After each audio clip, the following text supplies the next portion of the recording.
Good evening once again. So we are going to continue from where we stopped in our last class. Last week we treated the cost of convertible security, cost of debt, and I also introduced you to the weighted average cost of capital. Uh, Today we are going to continue with weighted average cost of capital. We have about two more illustrations. Then thereafter, we proceed to project-specific cost of capital. Okay, so let's go straight to illustration. I've already explained to you all necessary principles you need to know in the calculation of weighted average cost of capital. I said that when you want to calculate WACC, it is important for you to calculate the cost of individual source of capital depending on the capital structure of a company. The way the company finances operation will determine the cost of individual cost of capital that we are going to calculate. Okay, so of course, for every company, there must be shareholders. There must be people that own the business. Therefore, you are going to calculate cost of equity. When you go to the balance sheet under the finance by, okay, you also see you may see preference share capital there. So if you can cite preference share capital, it means that you are going to calculate cost of equity. If in the question, you can also see debt in form of a bond, um, loan note, or debenture.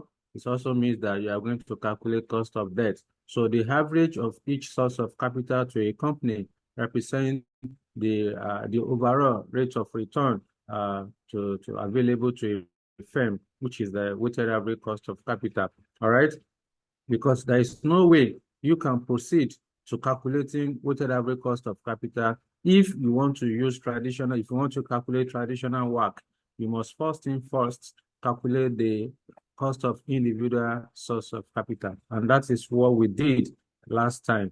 All right, so in addition to the illustrations we had last week on the Ostra PLC, so we are going to have another scenario question so that we'll be able to see, in case you see this kind of a question on the day of your exam, how do you treat it? All right.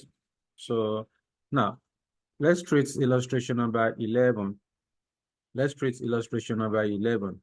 The following figures, please open to the material where you are. Please open to the material and put your calculator by your side. I want you to be interactive.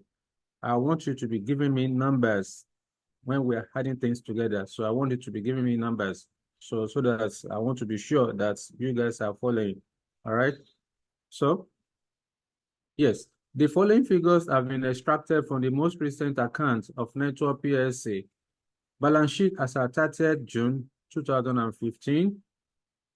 Ordinary share capital authorized 4 million shares of ₦1. Summary of profits and dividends. The current, that is 1st July 2015, market value of net worth ordinary shares is ₦3.27 per share. Div. If I were you, once I'm reading this, I need to underline the variables, some important variables in the question. Examiner has given to us share price that included dividend. And you know that when you want to calculate cost of capital, especially cost of equity, you are going to need the share price that excluded dividend. So if share price that include dividend has been given to you, you need to convert it to share price that excluded dividend. Another dividend of 810,000 naira is due for payment shortly. The debentures are redeemable at par in 10 years' time. Their current market value is 77 naira 10 kobo per cent. So whenever you are given a quote like this, 77.10%, remove the percentage, because remember, debt is always quoted at 100 naira per unit. So ignore the percentage that the examiner has mentioned there. Annual interest has just been paid. It means that this 77 naira 10 kobo is actually X-int price. This is the market value, current market value of the debenture. is 77 naira 10 kobo. An examiner has told you that annual interest has just been paid. So that means that the 77 naira 10 kobo is already X int price. Remember, just the same way you make adjustment for X share price. When it comes to debts, you must also make adjustment to the current price if given to you. But in this question, the examiner told us that the annual interest has just been paid. It means that the market price of that debenture of 77 naira 10 kobo is already X int price. No need to make adjustment again. All right, life has been made so easy for us by the examiner. There are no issues or redemptions of ordinary shares or debenture during the past years. Of course, what examiner is saying here is that there is an authorized share capital of 4 million. There is an authorized share capital of 4 million of 1 naira each. Then, of course, the issue share capital is 3 million. Out of the 4 million, 3 million shares has been issued. There is difference between authorized share capital and issue share capital. The authorized share capital is the maximum that the company can issue. So it is out of the authorized that the company is going to issue to some numbers to the shareholders. All right. So examiner is now telling us that during the period for the last 5 years, there has been no issues of shares. Okay, there has been no issue of shares, and there's also no redemption, okay, of the debenture. All right. So the story still remains the same. That's what examiner is trying to tell us. Now, this debenture, examiner has told us that what's the maturity date? Yes, the debenture examiner told us that it will be redeemed at par.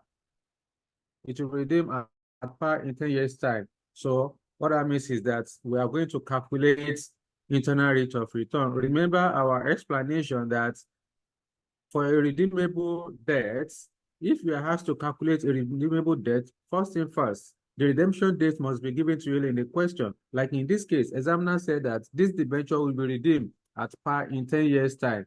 So if that number of years in the future is not given in the question, you are going to treat it as cost of irredeemable debt. But because we are given 10 years' time, it means that we need to redeem in 10 years' time. Therefore, how are you going to redeem the debenture?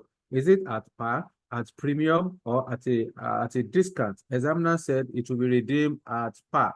So what that means is that we are going to at the 10th in the 10th year, we are going to adjust for we are going to make 100 naira.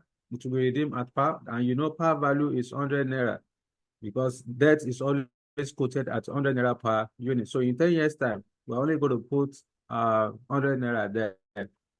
Okay, then. So we're now told further that the current rate of corporation tax is 30%.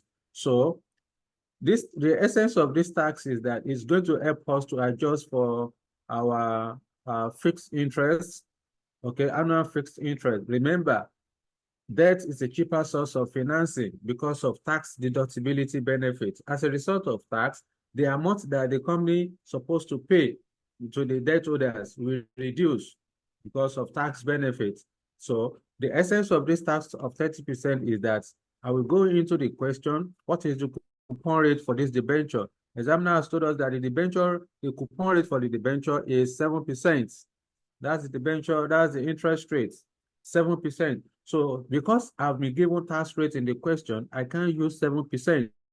I need to first of all go and adjust for tax, okay? Because I need post-tax or after-tax cost of debt. So in order to do that, I will go and do my working, adjust for tax, all right? What that means, I'm going to take only 70% of that seven, which should be around 4.9 or thereabout. Okay, so that's the question. Required.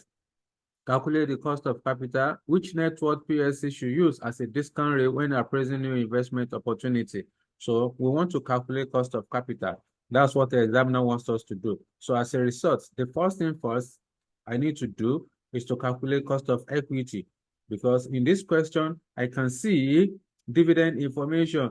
Examiner has given me dividend information. So if that is the case, I'm going to calculate traditional WACC. And in calculating the traditional WACC, of course, I will use dividend valuation model to get my cost of equity because I can see dividend information here. Examiner has shown me that from 2011 to 2015, my dividend has grown from 620 to 810.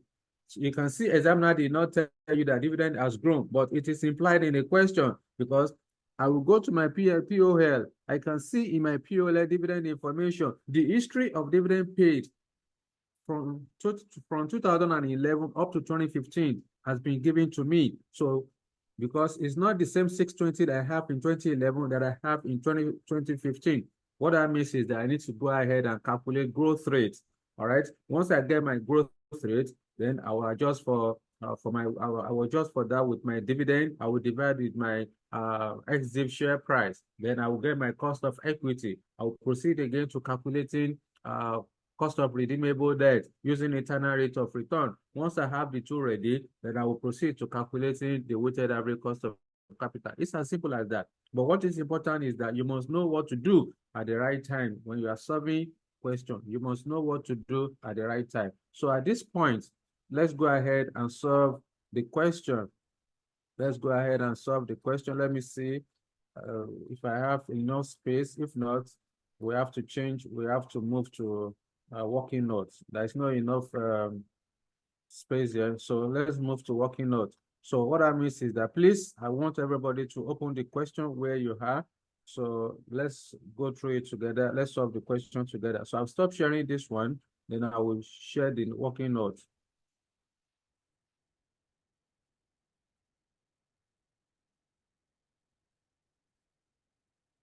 Yes, I want to believe you can see the screen. My new working notes. So let's move on from here. Okay, then. So together, let's go back to the question. So I want to calculate cost of equity. Why do I want to calculate cost of equity? Because in the balance sheet of this company of Network PLC, I can see ordinary share capital. I can also see the debenture, which means that I'm supposed to calculate traditional weighted average cost of capital. So since I have ordinary share capital in this question, then I need to calculate cost of equity. How am I going to calculate my cost of equity? Am I using dividend valuation model? Am I using capital asset pricing model? Or I'm using Miller and Modigliani? In the question, examiner has given to me dividend information. I can see from 2011 up to 2015, the history of dividend payment. What that means is that I need to go ahead and calculate growth rates using historical pattern of dividend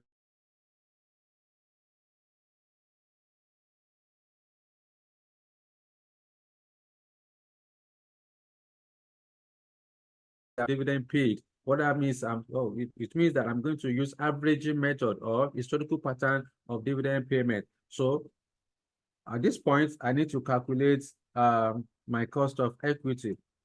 Therefore, I would then say the name of this company is Networks PLC.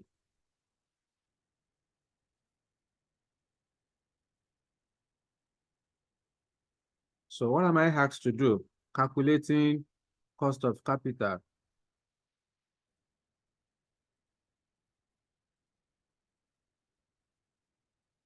Please don't do this on the day of your exam. You have to write your cost of capital in full. Don't do abbreviation, at least for the first time. Cost of capital, then you can put it in brackets, COC. So that going forward, you will be referencing COC. But at this stage, we are in class, so to make life easy and shorter, to make our work shorter, that's what I have to abbreviate. So because I know my cost of capital that I want to calculate is the weighted average cost of capital. Because again, I need to calculate cost of equity. I will then say number one, calculating cost of equity.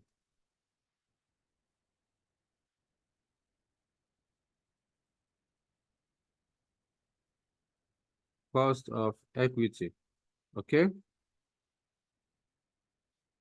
To get my cost of equity, I would then say, because I've identified from this question that there is growth rate. There is growth because dividend has grown from 620 to 810 between 2011 up to 2015. So there will be growth. Therefore, I'm supposed to calculate my cost of equity using dividend valuation model. So cost of equity where there's growth is calculated as current dividend multiplied by 1 plus the growth rates divided by X div share price. Then plus the growth rate multiplied by 100 over 1. So we have explained this one in the past. I've given you the formulas and all of that. So then KE, I need the current dividend. In the question, examiner did not give us current dividend in per value, per share. The current dividend in this question is 810,000. The current dividend is 810,000 in 2015. So it is that current dividend is given in absolute value. So I need to convert it to dividend per share. So let me go and do my working for dividend per share. So this page will be for my cost of equity, cost of debt, then weighted average cost of capital. I should be able to, let me start my working from here. Let me start my working from here, just in case. Let me leave allowance. So working number 1. This is the way you are supposed to do it on the day of your exam. You don't start with working. You have to estimate how many pages it will take you for you to answer the main solution. Then your working should be the last thing you are going to present in your answer booklet. You don't start with working. So the first working will be the dividend per share. I want to calculate dividend per share, DPS.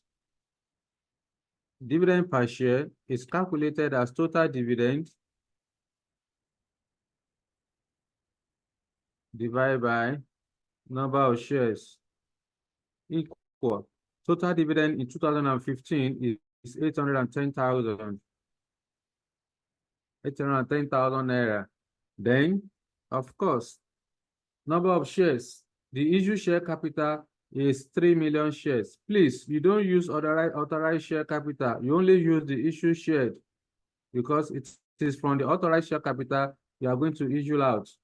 So, Prosper, what's our answer? 810,000 naira divided by 3 million shares. What do you get?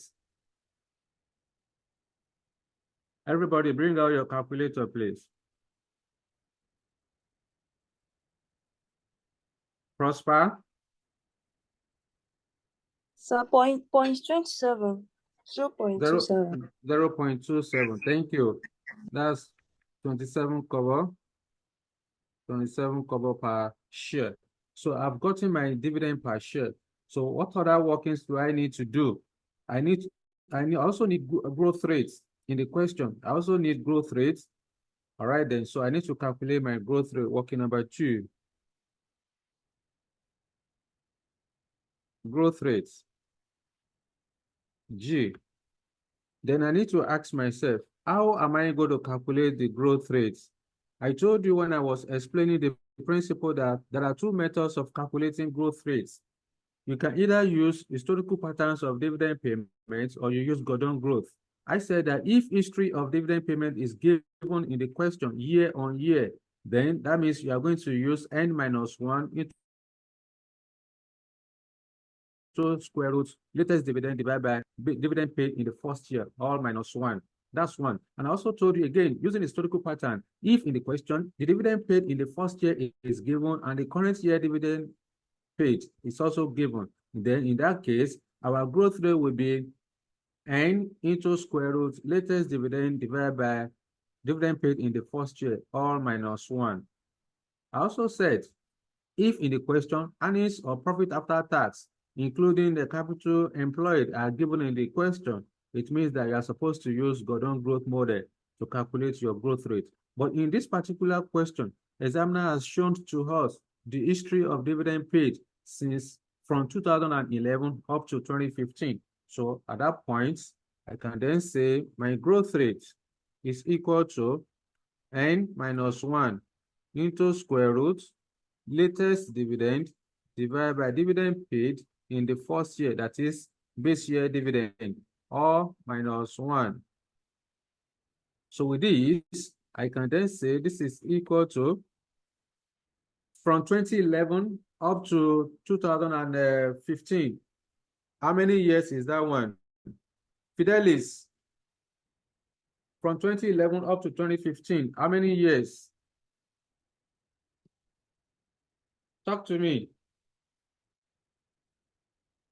I'm Fidelis. driving, sir. I'm driving and listening to you. I'm getting home soon. Okay. Debbie, from 2011 up to 2015, how many years do we have?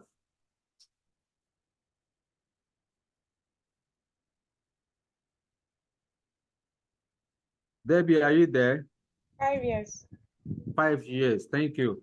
Therefore, I would then say 5 minus 1. 1 is constant into square root. Latest dividend is 810,000. 810. Dividend paid in the first year is 620. All of this one minus 1. So I can then say G equal to 810,000 divided by 620. I will rewrite this one mathematically. 5 minus 1 is 4. So therefore, this will be 1 divided by 4, or minus 1, equal. So 1 divided by 4 is 0.25. Therefore, 810 divided by 620 raised to power 0.25, or minus 1, multiplied by 100%. Give it to me. What's your answer, Prosper?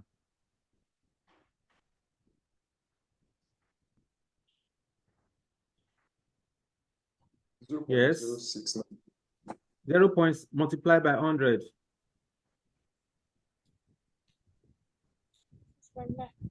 That's 6.9, approximately 7%. Our growth rate is approximately 7%. Thank you, guys.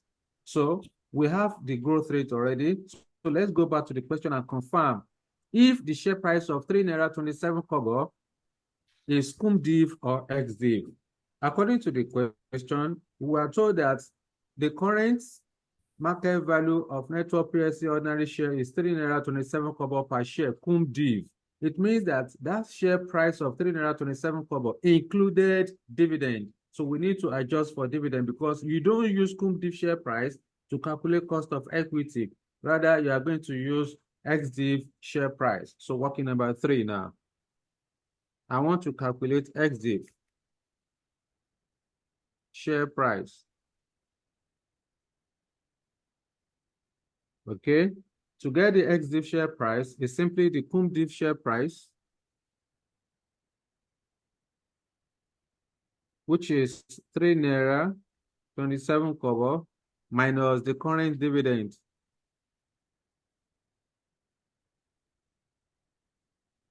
The current dividend is 27 kobo, 0.27 as calculated. That's what we calculated above. Okay. 27 kobo. So what that means is that our ex div share price is 3 naira. This is ex div share price. So we can then proceed to calculating the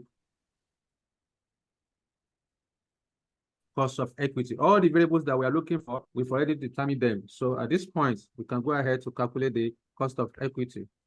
Okay, so let's go back up there.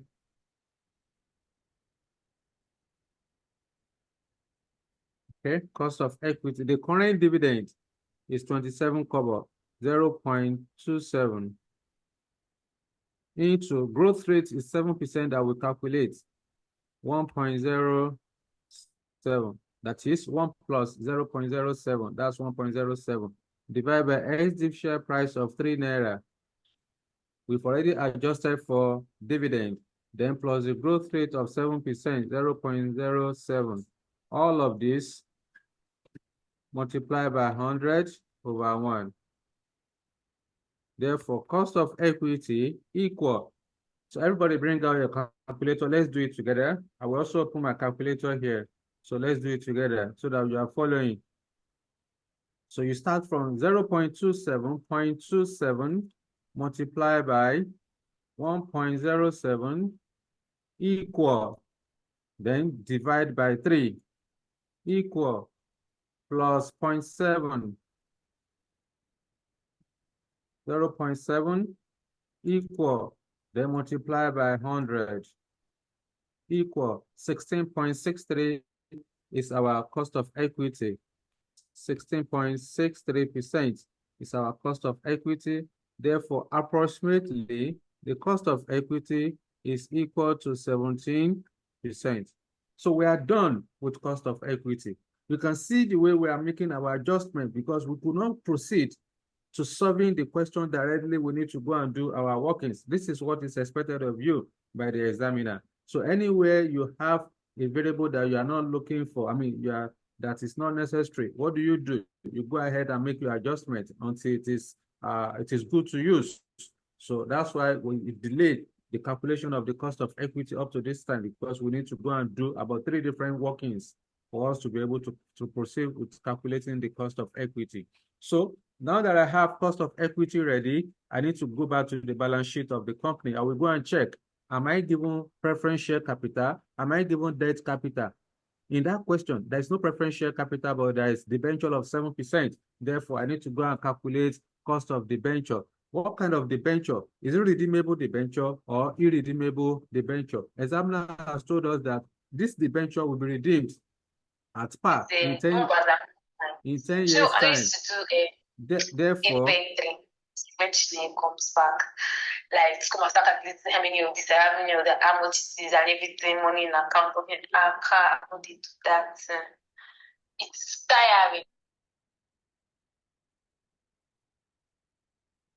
okay, so let's calculate cost of debenture. Number 2, calculating costs of redeemable debenture. Remember what I told you last time, that when you want to calculate cost of redeemable debenture, it simply means that you are supposed to calculate internal rate of return. So calculating internal rate of return, what are you supposed to do? There are 2 action items. One is to assume 2 discount rates that will produce 2 opposing NPV, which means that one discount rate will produce positive NPV, another discount rate will produce a negative NPV. Then step 2, proceed to calculating the internal rate of return using the internal rate of return formula. That's all. That's all you need to do.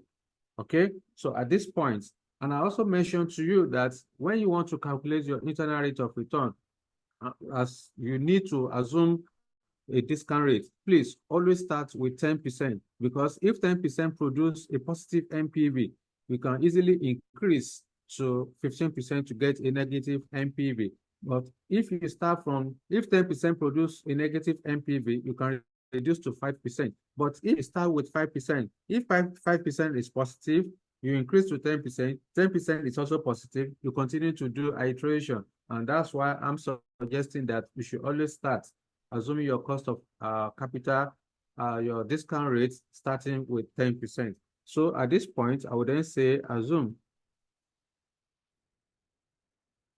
10%. Now, instead of me to create 2 different tables to calculate my NPV, positive and negative NPV, I will only use one table to achieve the 2. So watch me. This is exam technique I'm teaching you. So I'm starting from the year. Description of items. We have cash flow. Then we are going to have discount factor at, then we have present value. Okay, so we are starting with 10%. That's what we assume. Please, on the day of your exam, always rule your table where necessary. Don't be too much in a hurry. Always rule your table where necessary. So because I want to calculate internal rate of return, NPV, and all of that, so I'm starting from year 0. Then the redemption date of this debenture is in 10 years' time. It means that the company will pay annual fixed interest from year 1 up to year 10. Then at the final day, at the final year, which is year 10, this debenture will be redeemed at par. Okay. Let me align my table first before we proceed.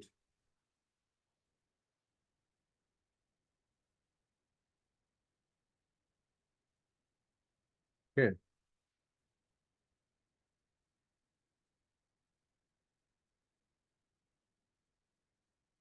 Right.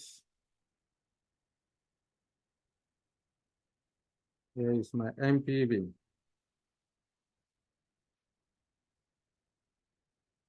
So when you want to calculate your NPV, the first thing first you are going to do, you are starting from year zero. This year zero is where you have your current market price, current market value. I will go to the question, what's the current market value of this debenture? The current market value, let's go back to the question and pick. We are told that 3 naira, sorry, for the debenture, the current market value is 77 naira 10 kobo. That 77 naira 10 kobo represents X int price because examiner told us that annual interest expense has just been paid. So if interest expense has not been paid, we need to go and adjust for tax. We need to go and adjust for interest from the 77 naira 10 kobo, but because it has been paid, so do nothing. So we ignore, just move on, pick the 77.10. So that's what we are going to use. I will then come here 77.10. That's the current market price. So in year zero, discount factor at 10% for year zero is 1. 1 multiplied by 77.1 will give me 77.10. Next, then after year zero, I need to determine the fixed interest. I need to determine the fixed interest. I will then go to the balance sheet. What's the coupon rate of this debenture? Examiner has given me interest rate of 7%. Please, interest rate and coupon rate, they are the same thing. So examiner has given me the coupon rate of 7%. Therefore, I will then go back to the question, do I have tax rates? If I'm given income tax rates, then I can't use that 7% directly. I need to go and adjust for tax. Examiner has given me tax rate of 30%. So what that means is that I need to go and calculate my after-tax cost of debt. So working number 4 now. Let's go and do another working. Working number 4. I want to calculate post-tax interest. It could be called post-tax or after-tax interest, which is calculated as interest multiplied by 1 minus tax rates. So the interest rate given to us is 7%. I've told you, forget about the percentage. So move, because debt is quoted as 100 naira per unit. If I say 7% of 100 naira will give me 7 naira. So ignore the percentage. All right. Tax rate is 30%. That means we are supposed to account for 70%. That is 1 minus 30% will give me 70%. So here it will be 4.9 naira. So the post-tax interest is 4.9. That's what we are going to use to calculate the NPV, 4.9. So I will then come here, 4.9%. Then at this stage, we need to calculate because we have this 4.9 will be constant from year 1 up to year 10. It's the same amount of 4.9. So because the cash flow is constant, I need to calculate annuity factor. I need to calculate. Please, how did you get 4.9? I just did the working now. Is that Prosper? Yes, sir. This is the working I just did for 4.9. Can you see it? Okay. All right then. So, like I said, we need to calculate annuity factor. At this stage and at this level that you are, I believe you should know how to calculate annuity factor, but I will assume that you don't know it for the first instance. Therefore, I will put out the formula for you. Going forward, I will not be putting down the formula. I expect you to just calculate and give me the numbers. So to get annuity factor,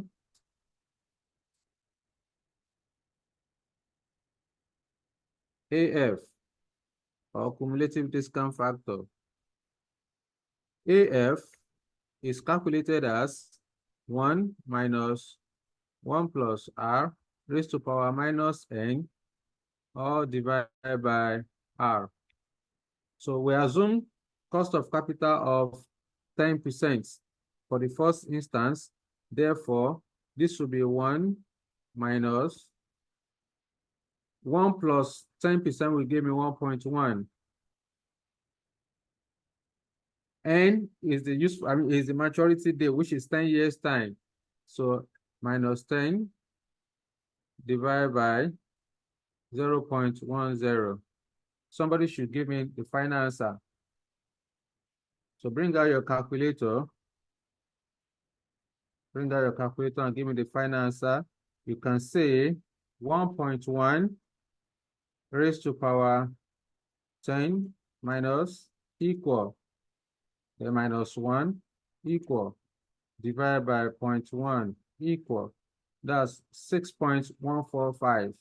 6.145. I believe every one of you got 6.145. Debbie, did you get 6.145?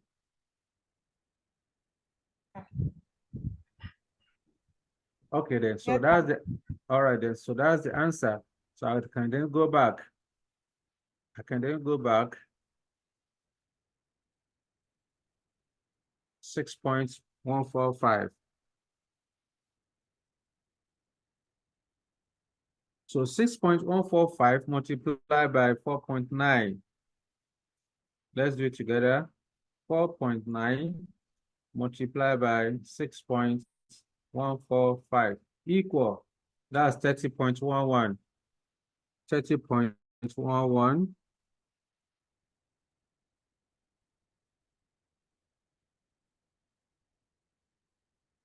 Okay, so let's go for the final year. At year 10, this debenture will be redeemed at par. Redemption value. It will be redeemed at par. It means at 100 naira, because debt is always quoted at 100 naira per unit. So I need to calculate discount factor at 10% for year 10 only.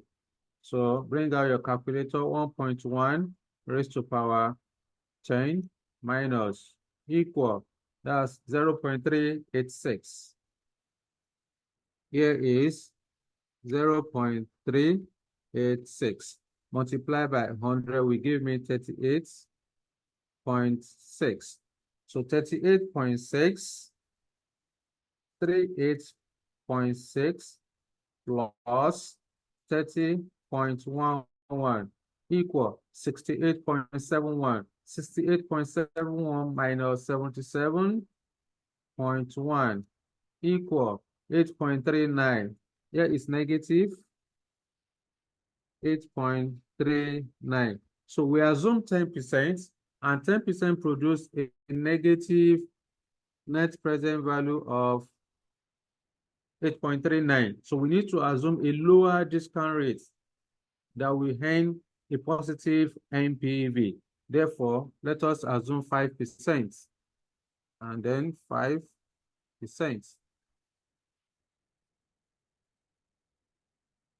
Okay.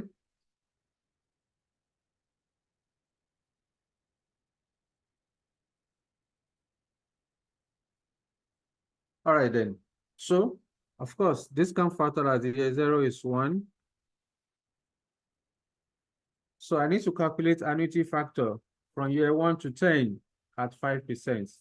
1.05 raised to power 10 minus equal minus 1 equal divided by 0.05 equal.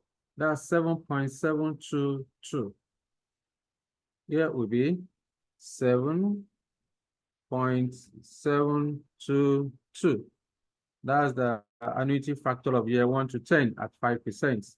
So discount factor, let's get the present value first before we get the discount factor for year 10. So 4.9 multiplied by 7.722 equal 37.84. Here is 37.84. Okay then, so Discount factor for year 10 at 5%. Let's do that together. 1.05, okay, raised to power 10 minus equal 0.614. Here is 0.614. Let me confirm that figure again. 1.05 raised to power 10 minus equal. So it's still the same thing. All right, then. So that's that. So here will be 61.4. 61.4. Okay. So 61.4 plus excuse me, plus 37.84. 37.84 equal, that's 99.24 minus 77.1 equal 22.14.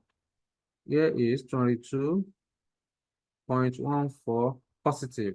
So now we have a positive NPV as well as a negative NPV. We can then proceed to calculate internal rate of return, which is cost of redeemable debts.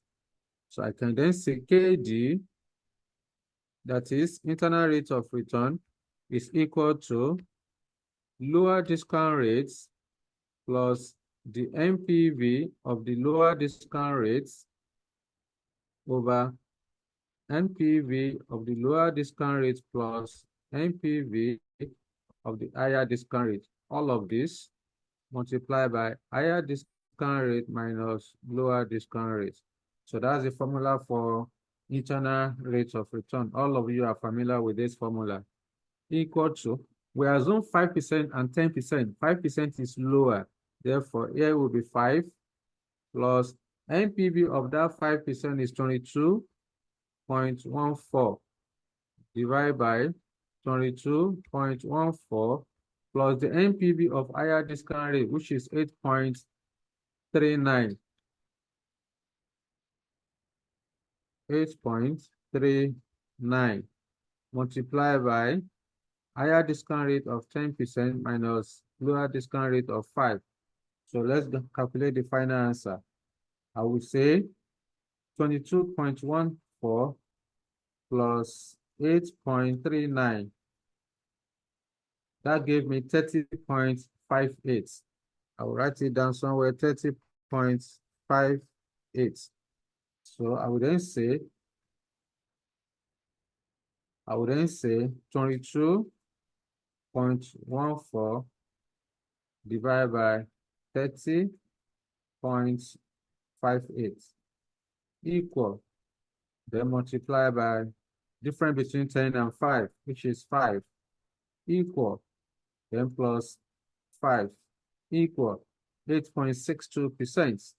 The cost of redeemable debt is 8.62%. Okay, 8.62%. You can, if you like, you can say approximately 9%.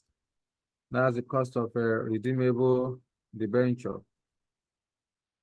Now, we have calculated the cost of redeemable debenture to be equal to 9%. We have calculated cost of equity to be equal to 17%. I can then proceed to calculating the weighted average cost of capital. So, number 3, calculating weighted average cost of capital.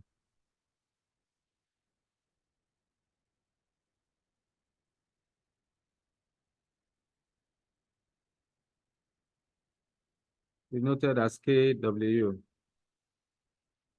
So KW equal, because in the question, I only have equity and debts, so there is no preference share. Therefore, I need to go and determine market value of equity divided by market value of equity plus the market value of debt. All of this multiplied by cost of equity plus market value of the debenture divided by market value of equity plus the market value of the debenture multiplied by cost of the debenture. I don't need to come and put 1 minus t again because I've already adjusted for tax. That's how I arrive at 9. I adjusted for tax because the interest rate of 7%, I'm supposed to use interest rate of 7%, but I ended up using 4.9. So I've already adjusted for tax. So you don't come here again and be putting 1 minus t. When you do that, that means you are double dipping. It means that you are treating interest twice. I mean, you are treating tax twice. So you don't need to do that. Just ignore 1 minus t. So KW equal. I'm looking for equity, market value of equity. In this question, examiner did not give to us market value of equity. You need to go and do the working. Remember what I explained to you under using book value and market value. I said that if in the question, examiner did not expressly stated that you should use book value, at all time, when you want to calculate your work, you must use market value, because market value is the price or the value determined by the forces of demand and supply or market participant, which is more realistic than what you have in your balance sheet. So at this point, since we don't have the market value, we need to go and calculate value of equity and the value of a preference share. So in our last class, I explained to you working number 6 now. I gave you 3 different formulas on how to calculate market value of equity. I also gave you a formula how to calculate market value of preference share as well as the market value of debt. But in this case, we want to calculate market value of equity and debt only. Therefore, I would then say working number 6, market value. Okay, market value. Market value of equity will be calculated if in the question I'm given number of shares. So if I'm given number of shares directly, I don't need to use share capital divided by nominal price, since I have number of shares directly in the question. So I don't need to waste my time on this. I will just say number of shares multiplied by XDIV, share price. So E will then be equal to number of shares is 3 million shares for net worth PLC. 3 million shares multiplied by XDIV share price we calculated is 3 naira.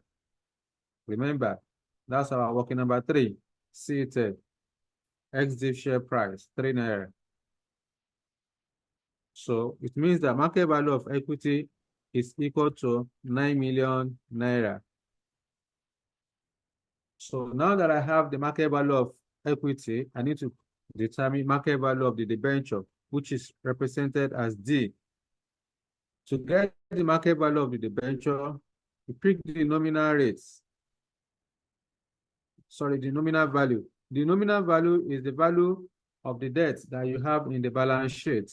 So you multiply with X int price. X int excluding interest.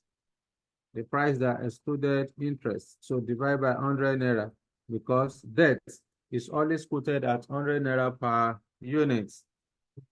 So D will then be equal to the nominal value of this debenture. I will go back to the question.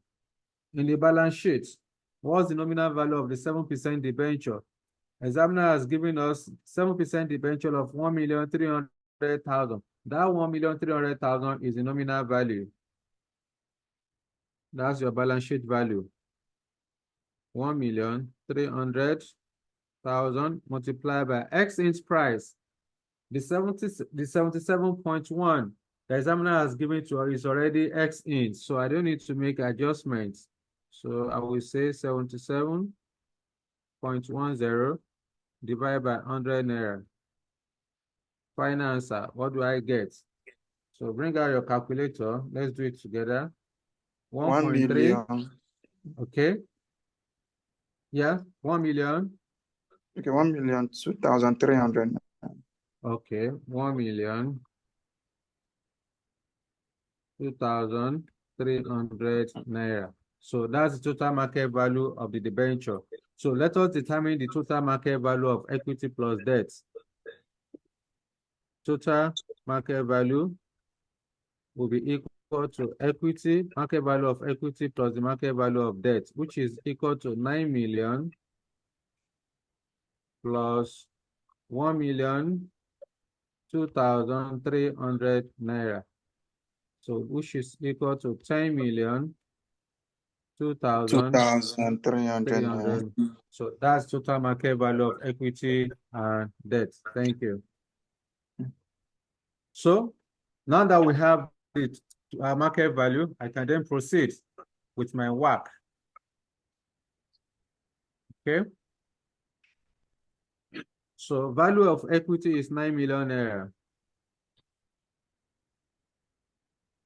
Divided by total market value, which is 10,02,300 naira. All of this multiplied by cost of equity. We got cost of equity of 17% plus the market value of the debenture, which is 1,02,300 naira, divided by total value of 10,02,300, multiplied by cost of debt we calculated is 9%. So like I said, there's no need for you to put 1 minus tax. We've already adjusted for tax. So WACC will then be equal to, bring out your calculator, I will say 9 million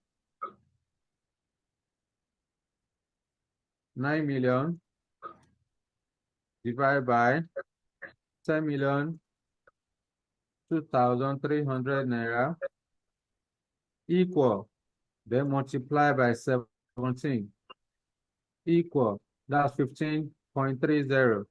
15.30. Here is 15.30% plus the other side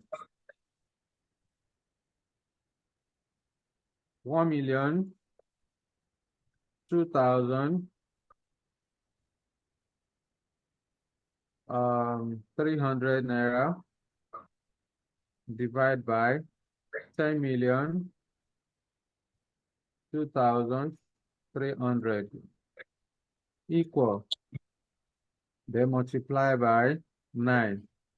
That's equal 9.0. 9.0%. Here Yes. is 0.9%. Here is 0.90%. So when you add that to 15.3, that will give us 16.2%. So our WACC is equal to 16.2%, or you can say approximately the WACC equal to 16%. That's it. This is what examiner wants us to do. And that's what we have done. I can then say the cost of capital, that Networks PLC should use for its investments opportunity is approximately 16%. Okay, that's it. So Sorry, we're done sir. with that. Yes, talk to me. Okay, this one I'm seeing 9.0%, not 0.9%. You are Can you saying go? 9.0. Can you go up? Yeah, can you go up a bit?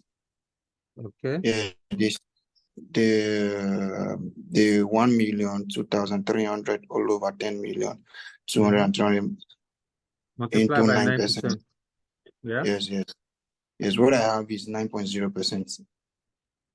9.0 is the same thing as 9%. Actually, this is what we calculated. Our cost of redeemable debenture is 9% we got, isn't it? Okay.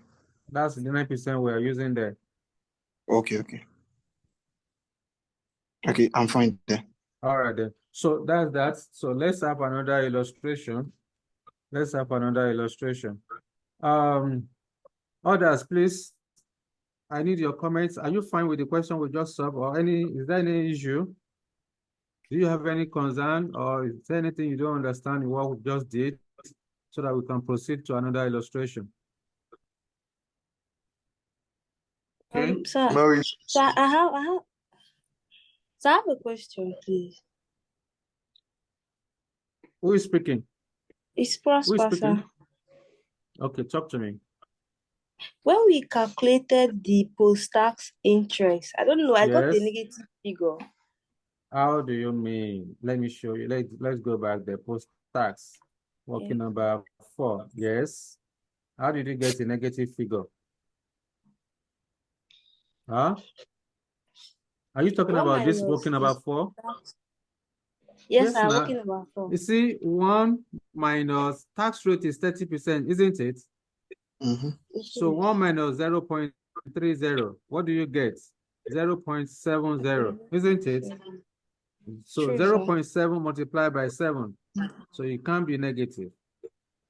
All right? Okay, sir. Good. Yes. 4.9. 4.9, yeah. So are you fine now? Okay. So in the absence of no other questions, so let's have another illustration, please. I will stop sharing this. Then we'll move to, let me share the new,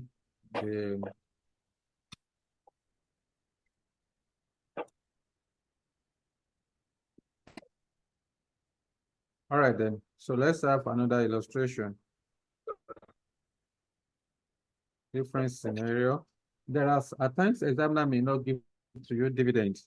Then you are going to be given information that will enable you to compute the dividend. So when you have such scenario, how do you treat it? So let me see if I have question on Toyota here. Question on Toyota. Yes. Let's solve illustration number 8, please. Another scenario. All right. Are you ready? Mm-hmm. All right, then please mute yourself. Toyota, please open to the question. Let's go through it together. Toyota Limited and Honda Limited are two companies in the same chemical industry. Mute yourself. Why Toyota has automated its operations? Honda is just in the process of doing so. Okay, Honda is just in the process of doing so. Both, however, use good quality materials in their production processes, and their products are well accepted in the market. For the year ended 31st December 2012, each company had net turnover of 4.8 million naira. So that's it. That's a revenue of 4.8 million naira. The actual kegs of chemicals sold here were Toyota 320,000 kegs and Honda 300,000 kegs. Fidelis, you are the one distracting us. Okay then. Other operating statistics for each company for 2012 is as follows. The two companies summarized balance sheets as at 31st December 2012 are as follows. Required. Assuming that the market values of preference shares and debenture are the same as their book values, you are required to advise the management of the two companies on the appropriate cost of capital for the purpose of project evaluation. So examiner wants you to calculate cost of capital and use that to advise the management of Toyota as well as Honda. So now I know what the examiner wants me to do because I'm asked to calculate cost of capital. At this stage, you need to ask yourself what kind of cost of capital. Is it traditional cost of capital, project-specific cost of capital, or work of the combined activity, cost of capital of the combined activities? So this particular question, because we are given balance sheet information, we are given balance sheets of the two companies. I can see that this company has ordinary share capital. Toyota also have preference share capital. the two of them as a debenture. So once you are given capital structure information, it means that you're supposed to calculate traditional WACC. So as a result, I will then go ahead and calculate cost of equity, cost of preference share, then cost of a debenture. The challenge I have in this question is not on the cost of preference share or the cost of debenture. The challenge I have is how I'm going to calculate cost of my cost of equity, because the information given in this question is inadequate. If I want to calculate cost of equity, I need to use dividend valuation model. I need dividend, the current dividend. Then I also need ex-div share price. My ex-div share price is 3.45 kobo for Toyota, 70 kobo for Honda. I need dividend information. I don't have dividend information in this question. The only thing that relates to dividend is ordinary dividend payout ratio. Examiner has given to us payout ratio. You know, from your earnings, from your profit after tax, some percentage will be paid out as dividend to the ordinary shareholders, while the balance of the earning will be retained in the business for growth and expansion. So in this question, I don't have the dividend paid. The only thing I have is the payout ratio. So what I miss is that I need to calculate my dividend. I will work it out from the beginning. I need to calculate my dividend. So in this question, even in the question, examiner did not give me the profit or loss. You know, it is from your profit or loss you are going to, you are going to pay from that. Your profit after tax is where you are going to pay the dividend, and also you retain. So that profit after tax is, since it is not given to me, so I need to work it out myself. How do I calculate my profit after tax? In my POL, profit or loss account, the top line is the revenue. All right, I will have my revenue. I will less all the direct costs. Okay, I have my gross profit, less operating expenses. I have my profit before interest and tax. I will charge my interest expense. Then I will have my profit before tax. I will charge my tax. Then I will have profit after tax. From the profit after tax, I need to first of all settle the preference dividend. Then the balance is the amount attributable to the owners of the business. From that amount attributable to the owners of the business, I can pay dividend of 50%. I will also retain 50% in the business. So that is what we want to do. Quickly, let's switch to the working notes. Stop sharing this, then share again the working notes. Okay, so let's go back. What do I want to do? I want to calculate.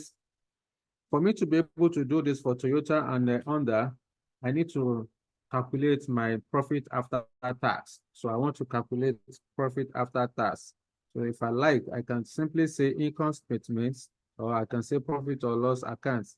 So I can say income statements.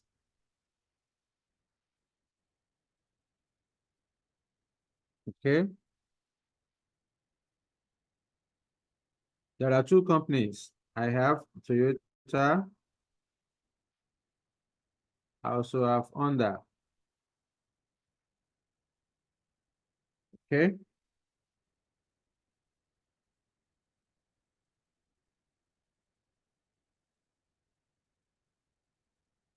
So, like I said, in this question, because I want to calculate income statement, the first item will be my turnover. Turnover is the same thing as revenue. So according to the question, we are told that turnover is 4.8 million naira for both companies. Okay, 4.8 million.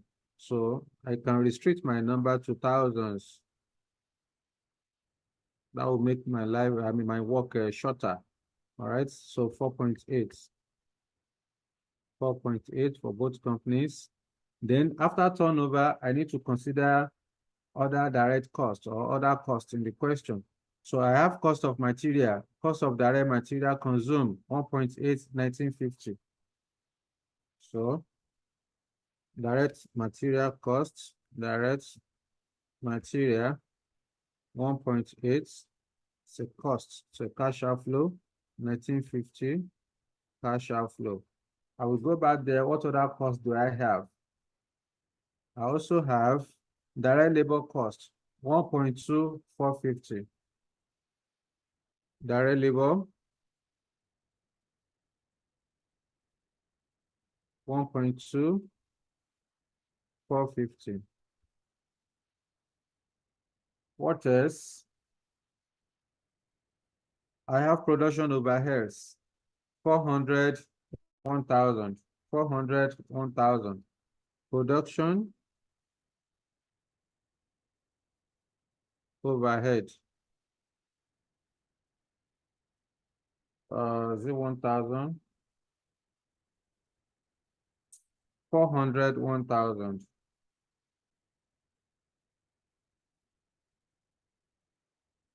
1,000.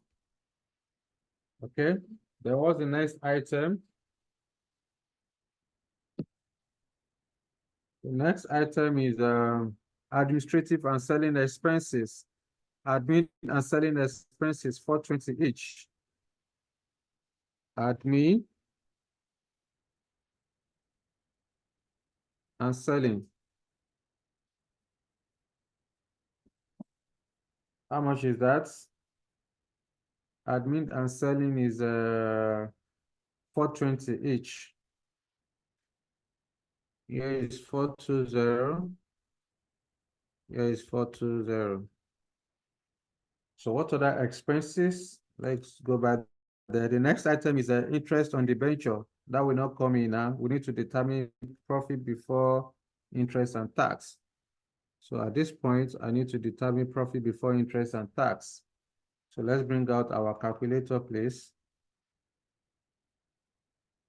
4.8, 4,800 minus 3,000 minus 820 equal.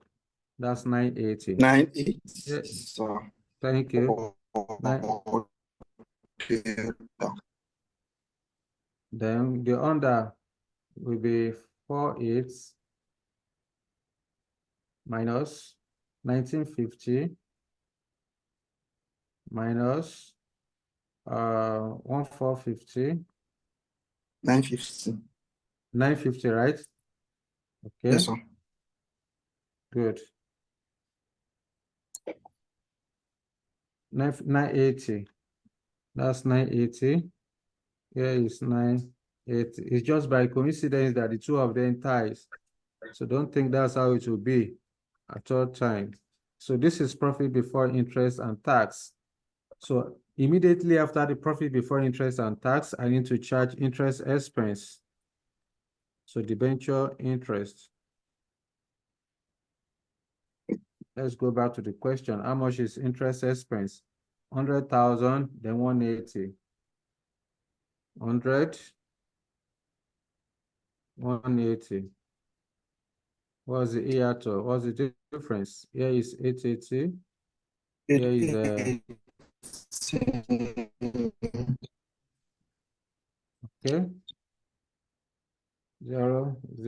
008. So this 800. this represents profit before tax. This is profit before tax, and I need to pay tax.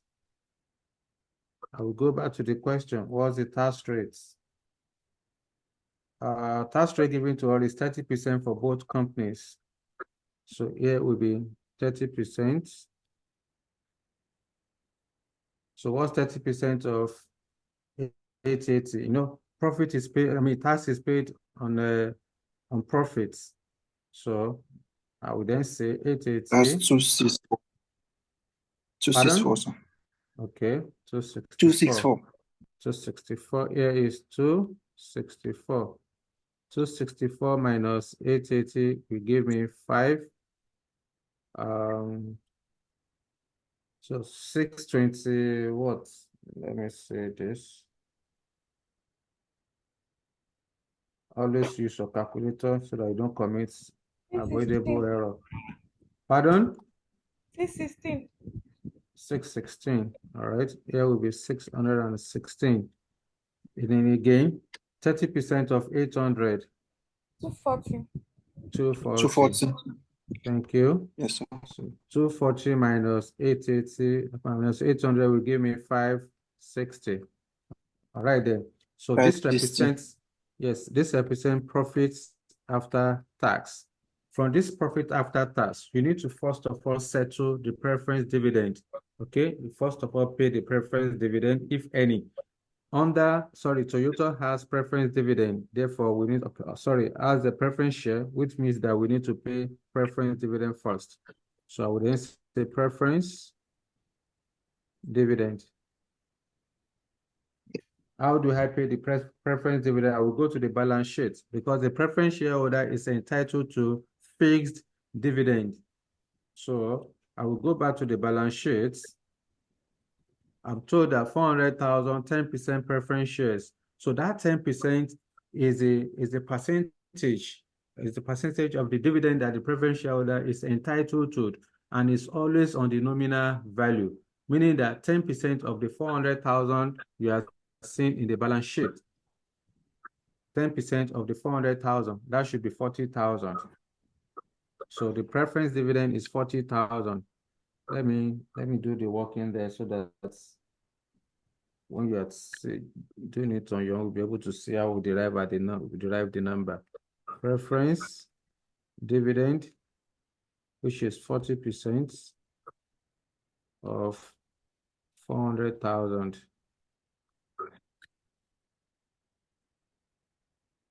Okay. So let me just. That will be 40. That's 40. Yes. Dash. Then 616 minus 40 will give me 576. 576. Then 560. So this 576 and 560 represents the profit attributable to the owners. This is the profits attributable to ordinary shareholders. Attributable to owners. So from these profits, we are going to pay dividend. So I would then say dividend. That is ordinary dividend. Ordinary dividend at 50%. Because the payout ratio is 50%. So what's 50% of 576? 288. 288. Thank you. What about under?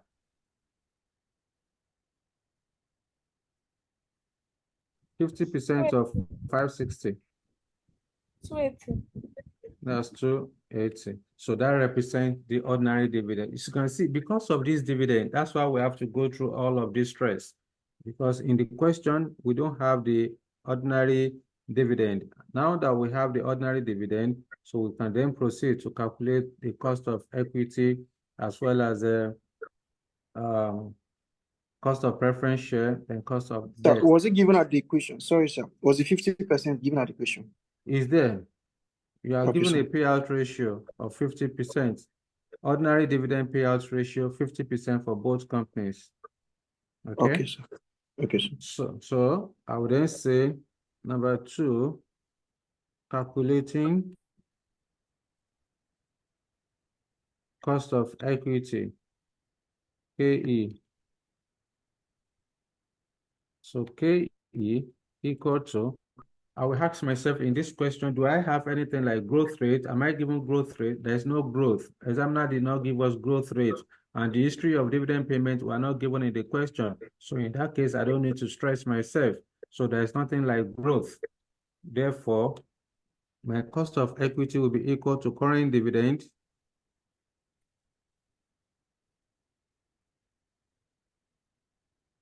divided by ex-div share price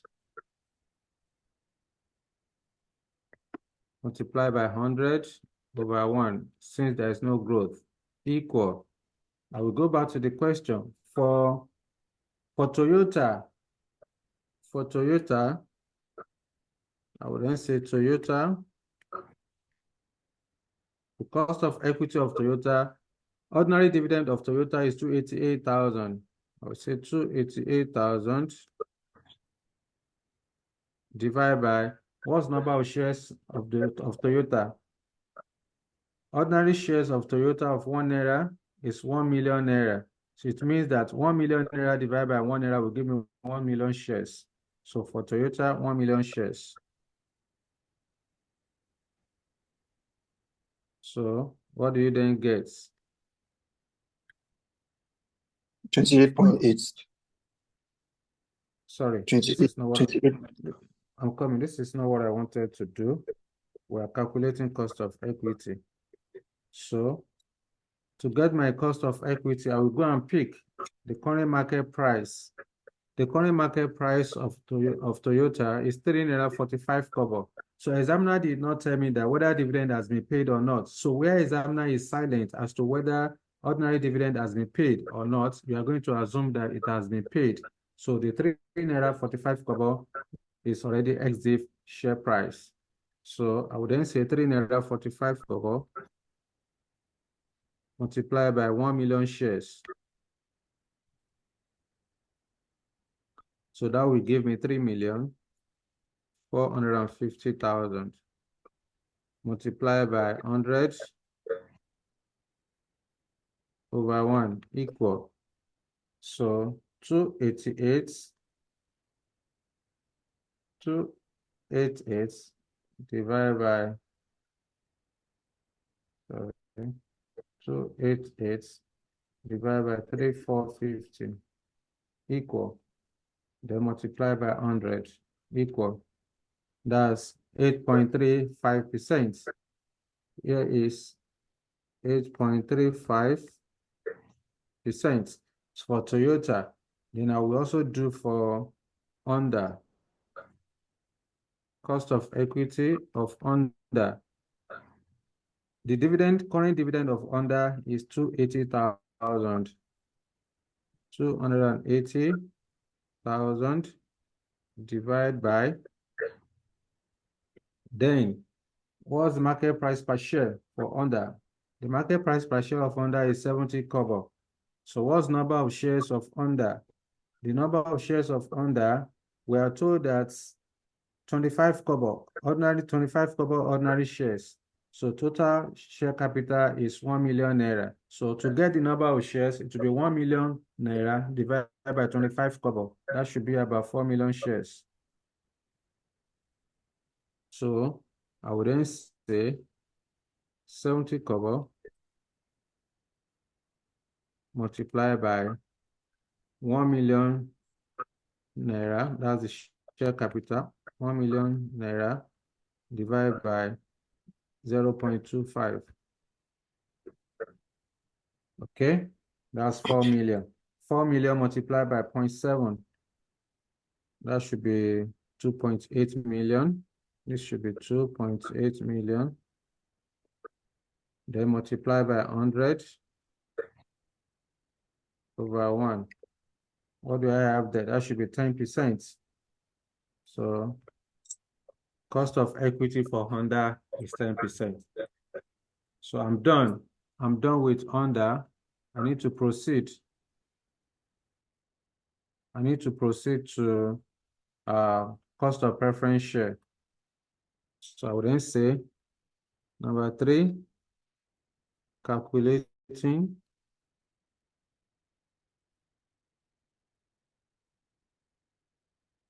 cost of preference share, KP. So at this stage, I need to ask myself, what kind of preference share? Is it redeemable preference share or irredeemable preference share? So according to the question, examiner told us that, go back to the balance sheets, 400,000, 10% preference shares, 4,400,000 naira. So we are not told whether it is redeemable or irredeemable. Now, because in the question we are not given the redemption date, so it will be treated as cost of irredeemable preference share. Cost of irredeemable preference share. How do I calculate my cost of irredeemable preference share? I would then say the fixed dividend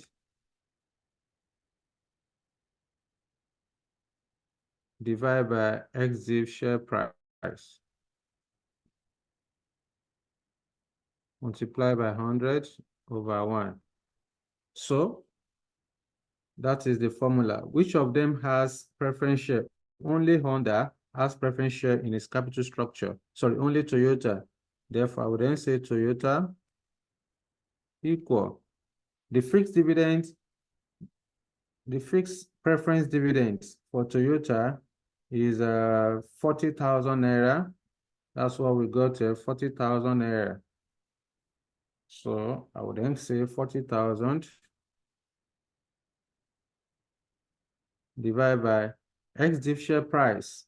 Examiner has told us in the question that we are told that assuming that the market values of preference shares and debenture are the same as their book value, meaning that what you have in the balance sheet is the same thing as the market value.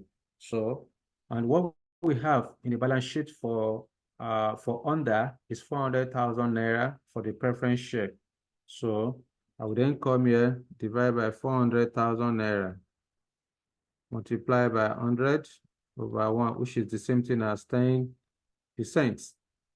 So the third one, the number 4, will be, we want to calculate cost of a debenture. Calculating cost of debenture. Again, I need to ask myself, what kind of debenture? Is it redeemable debenture or irredeemable debenture? Since we are not given the redemption date, it is assumed that this is cost of irredeemable debenture. And the examiner also told us that the book value is the same thing as the market value for the debenture. So I don't need to waste my time.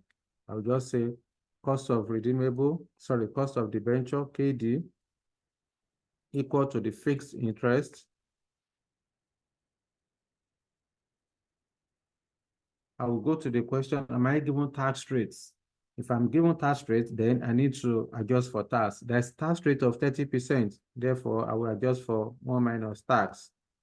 At all time, when you are calculating cost of debt, you need to watch out for tax because debt has tax deductibility benefits. So divide by X int price, or multiply by 100 over 1. Okay. So I have for Toyota equal. I will go to the question, what's the fixed interest for Toyota? According to the question, in the balance sheet of Toyota, the interest on the debenture is 100,000 naira for Toyota, divided by the nominal value. The nominal value of the debenture is 800,000. So 100,000 divided by 800, because examiner has told us that the book value and the market value are the same. So here is 100,000 divided by nominal value of 800,000. This 800,000 represents the exchange price. Okay, then adjust for tax. Tax is 30%, so we have to account for 70%, or multiply by 100 over 1 equal. So I'll bring out my calculator to say 70,000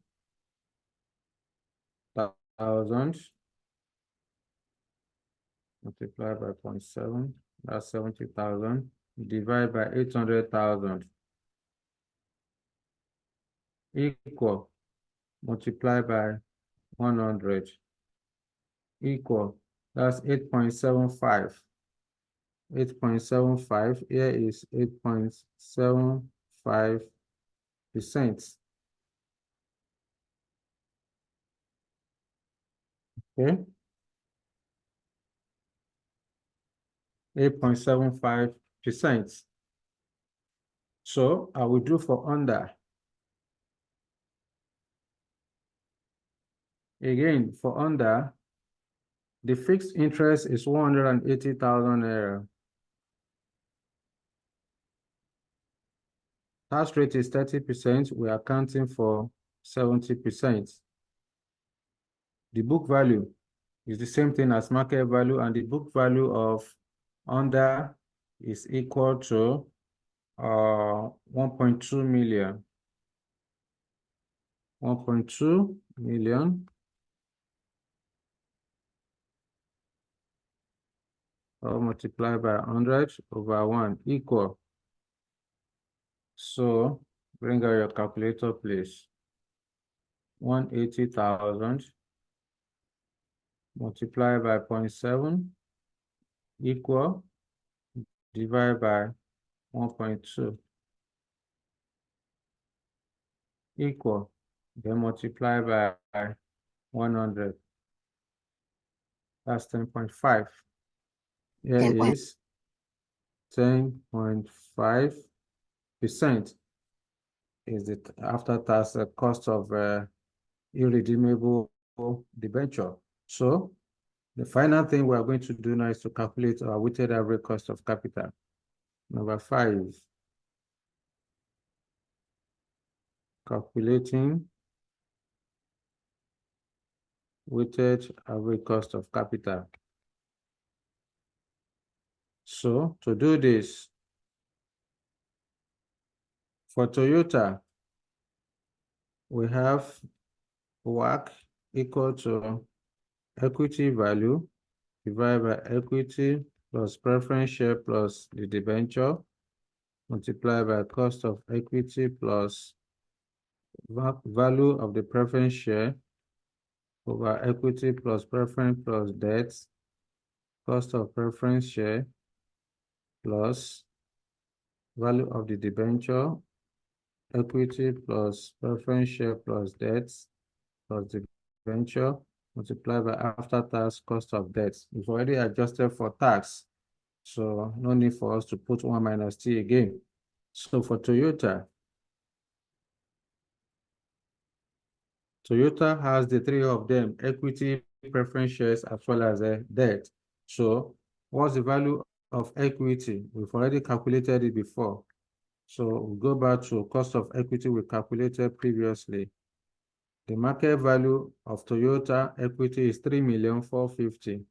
3,450,000. So I would then say 3,450,000. 3,450,000 divided by market value of equity plus preference share and plus debt. I'll just carry my calculator. So I will say 3,450,000 plus what's market value of preference share for Toyota is 400,000. 400,000. So plus 400,000 plus the market value of the debenture for Toyota is 800,000. Okay, plus 800,000. Total is 4,650,000. So here is 4,650,000 multiplied by cost of equity of Toyota. Cost of equity of Toyota is 8.35. 8.35.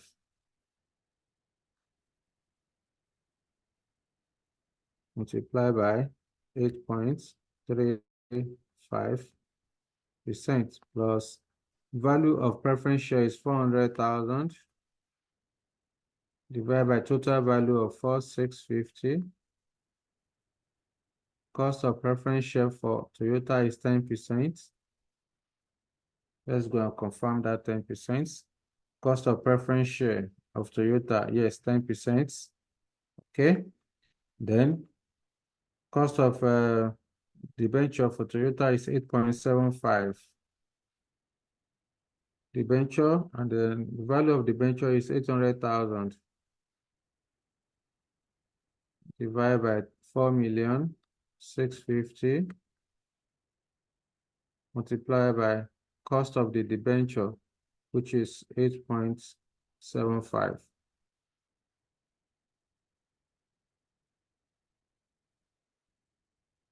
Okay, so equal. Let me go to the next one, next page.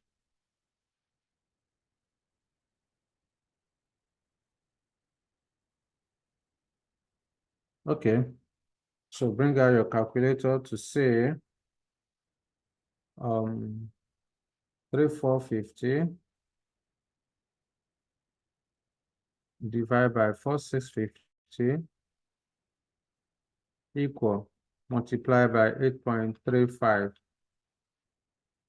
equal, that's 6.2% for Toyota, 6.2% plus 400,000, 400 divided by 4650 multiplied by 10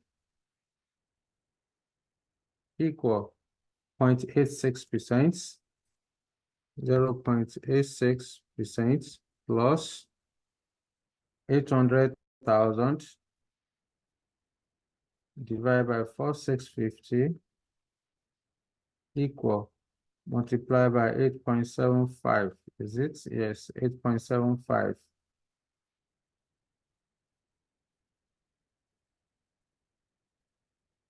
Equal, that's 1.51. 1.51%. So let's add it up.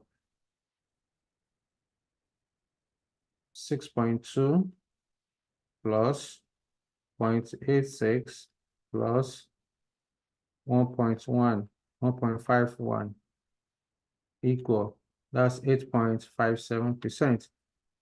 So here is 8.57%, approximately 9%. So the WACC of Toyota is approximately 9%. So the weighted average cost of capital of Toyota is approximately 9%. So that's for that. So let's calculate for Honda. Honda equal the same way we calculated for Toyota, but the only difference is just that Honda does not have preference share. So I will go to the question. What's the value of equity of Honda? The value of equity of Honda is equal to 2.8 million. 2.8 million. So I have 2.8 million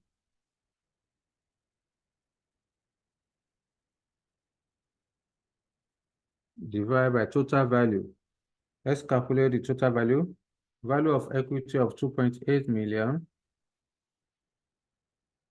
plus value of the debenture for Honda. The value of the debenture of Honda is 1.2 million. Here is it. 1.2 million is the value of the debenture for Honda, because examiner has told us that we should assume that the book value and the market value are the same. So at this point, I will say 2.8 plus 1.2. That's 4 million. So divide by 4 million. Multiply by cost of equity of Honda. What did we get for cost of equity of Honda? Cost of equity of Honda is 10%. So multiply by 10% plus the value of the debenture of Honda, 1.2, divided by total value of 4 million. Multiply by cost of after-tax cost of debt of Toyota, sorry, of Honda, which is 10.5. 10.5 multiply by 10.5%. So which is equal to, bring out your calculator, 28 divided by 4,000 equal, multiply by 10 equal 7%. Here is 7%. plus 1, 2, 1, 2, okay, divide by 4,000, multiply by 10.5 equal, that's 3.15. Here is Sorry, 3.15. sorry, Pardon? sorry, sir. What you wrote here, is it 4 million or 400,000? Which one? Is 4 million. Okay. The denominator is 4 million. Yeah.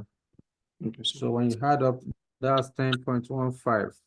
10.15% approximately is 10%. So I would then say the work of, the work of under is approximately 10%. That's it. This is what the examiner wants us to do. Now, if I don't want to use, if I want to, I can also use table to calculate my work. Instead of me to use formula, I can decide to use table. So we are still going to get the same thing. So, but in any case, I will use another illustration to demonstrate that later on. So that's for that. Any question for me on this before we proceed? We still have about 30 minutes or thereabouts. All right. Any question? Let me see. How many of you are still online? Shina is still there. Believe, Debbie, Fidelis, Amaka, Prosper. Okay. All right then. So let's move on. Yes. Any question? So in the absence of no question, let's move on to another one. So at this point, I will introduce you to project specific cost of capital. Now, before that, let me stop sharing. Before that, I want to give you an assignment. Go and solve illustration number, excuse me. Go and solve illustration number 10, the management of Abakaliki PLC. So that's an assignment for you. And today is Wednesday, no later than Friday, you have to submit. You have to submit this assignment not later than Friday. So go ahead and solve the question and submit on Friday. So I will mark it as soon as you submit, then we trade the solution together. Okay? So let's go to project specific cost of capital. Let me give you 1 minute to digest.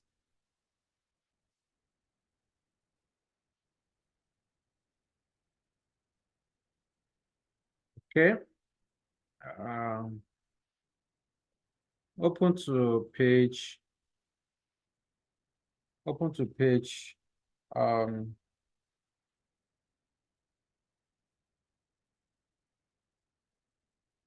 don't know if I'm paginates the material. Page 8. Open to page 8, page 7.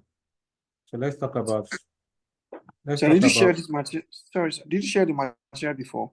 Yes. Okay. I couldn't find it. Oh, you're there. It's in the group, so I can also reshare later on. All right, then. So let's talk about project specific cost of capital. You may want to jot down 1 or 2 things. Okay. You may want to jot down 1 or 2 things under project specific cost of capital. Now, in fact, I need to present, not this one. I need to present the working notes. I need to present the working notes.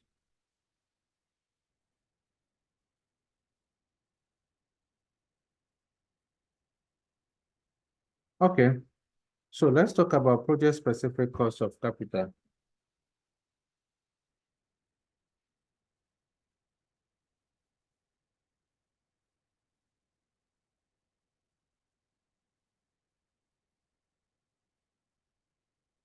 When do you calculate project-specific cost of capital?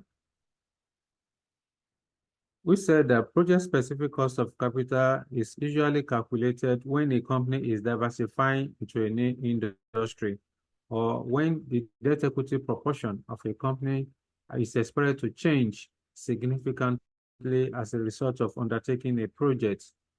So when a company is moving from one industry to another, the existing weighted average cost of capital of the company may not be suitable to appraise the project in the new industry. Therefore, a new cost of capital will need to be estimated. That cost of capital must be specific with the risk associated with the industry where the company is moving to. Say, for example, Network Professional Academy is into education business, and then the company is now diversifying into real estate. You know, the risk in education is different from the risk in real estate. So because this company, Network, is diversifying into real estate, so, and if Network wants to execute a project in the real estate, the work that Network usually use under education cannot be suitable or cannot be used to appraise projects under real estate. So Network will need to estimate a new discount rate that will be suitable to appraise the project in the real estate. This is what is known as project-specific cost of capital. There are some terminologies you need to get familiar with. But before we go to the terminologies, just be sure that you only calculate project-specific cost of capital when a company is diversifying into a new industry, or where the debt equity proportion are expected to change significantly as a result of undertaking the project. Remember, I explained to you how to calculate traditional weighted average cost of capital. I said if in the question, excuse me, you are given capital structure information, you can see ordinary share capital, you can see preference share, you can see debt capital. It means that you are supposed to calculate traditional WACC. Now we are at project-specific cost of capital. And I'm also telling you that you only calculate project-specific cost of capital if a company is diversifying into a new industry, or if the debt equity proportion are expected to change significantly as a result of undertaking a project. So that is only when you calculate project-specific cost of capital. Now, before we give you the procedure for calculating your project-specific cost of capital, you need to understand some terminologies which you are going to be using going forward. You must understand what is proxy company, what is proxy company. 2, you need to understand what is business risk.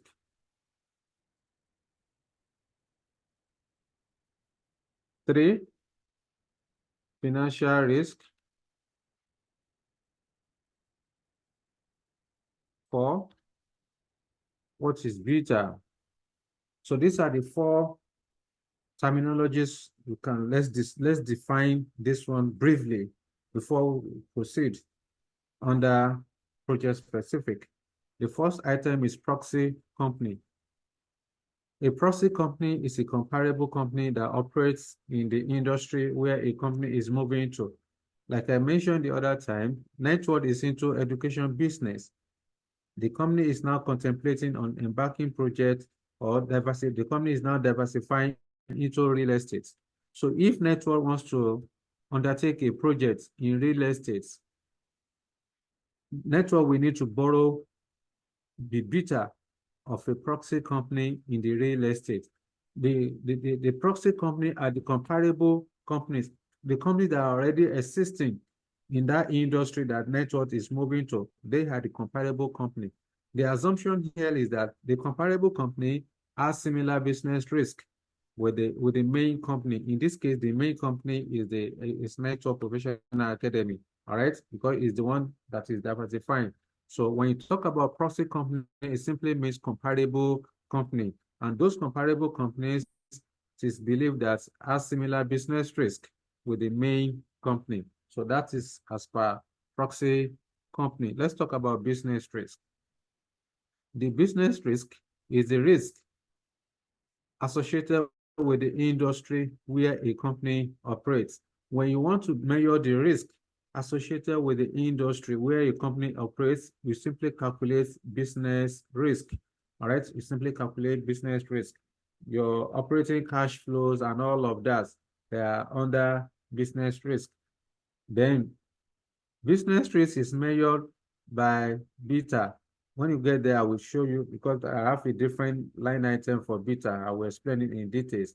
All right, but just note that business risk is the risk associated with the industry where a company operates. Like I mentioned the other time, that net worth is diversifying into real estate. When you now want to measure the business risk associated with real estate, then of course, we are supposed to calculate that business risk using asset beta, all right?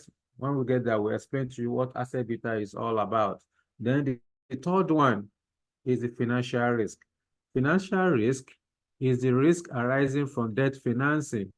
When a company finances operation with debt capital, like bonds, like loan note, like debenture, or even bank loan, the company may be exposed to financial risk. So financial risk is the risk arising from debt financing. All right. So that's that. Then the fourth one is beta. Beta is a measurement of risk. When you want to measure either business or financial risk, you are going to calculate beta. And there are basically two types of beta. There is asset beta, BA, or you can say B, asset beta. Then you also have equity beta. Equity beta. Beta equity of a gear. Now, what do you mean by asset beta? Remember what I said. Beta is a measurement of risk. That is, you use beta to measure risk, either business or financial risk. So there are two types of beta, asset beta and equity beta. Asset beta measures only business risk. When you want to measure business risk, you are supposed to calculate asset beta. Okay? Asset beta measures only business risk. And asset beta is the same thing as ungeared beta. Asset beta is the same as ungeared beta. Then we have equity beta. Equity beta measures both business and financial risk. Equity beta measures both business plus financial risk. And the equity beta is always greater than the asset beta. Equity beta is always greater than asset beta. So these are the things, these are the terminologies you should get familiar with. When you see a question under project specific, it's always very straightforward. If and only if you can memorize the underlying formulas that you are going to need. So how do you then calculate project specific cost of capital? Procedures.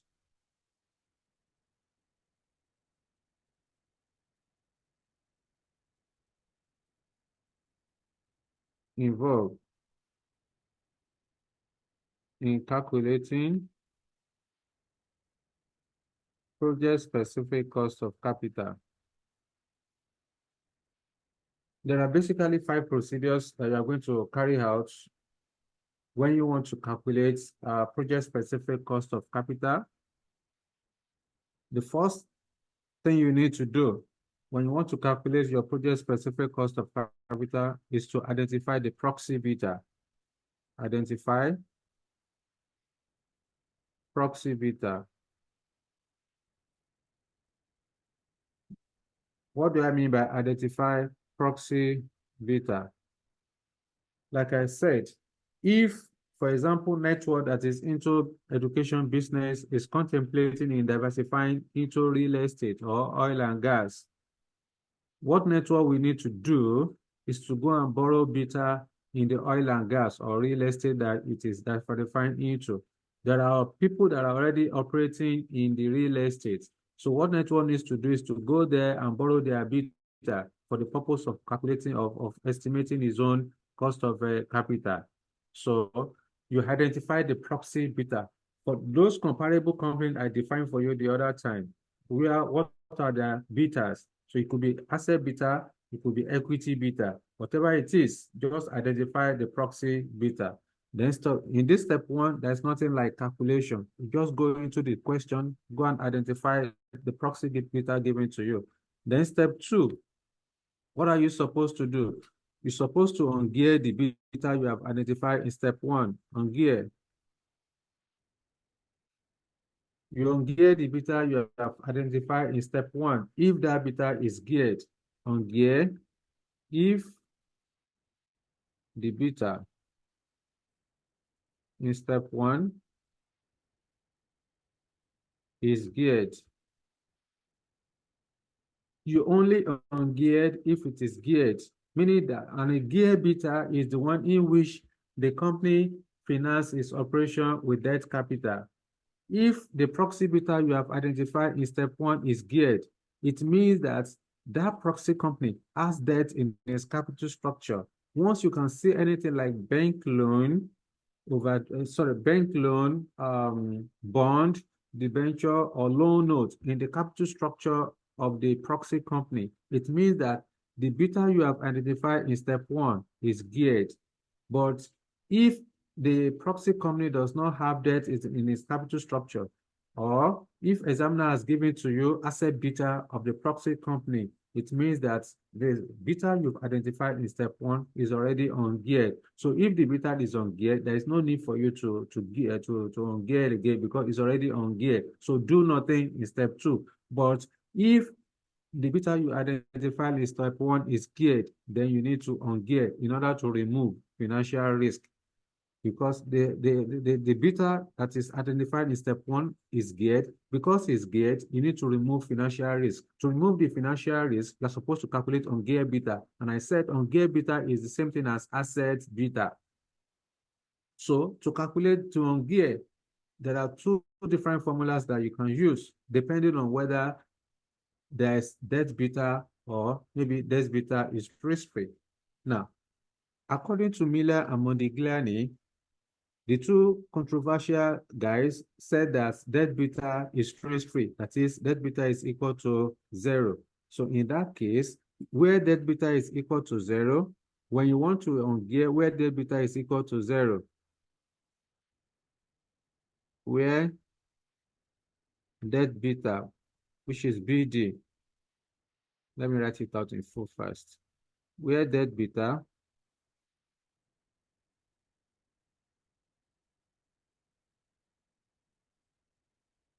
is risk-free,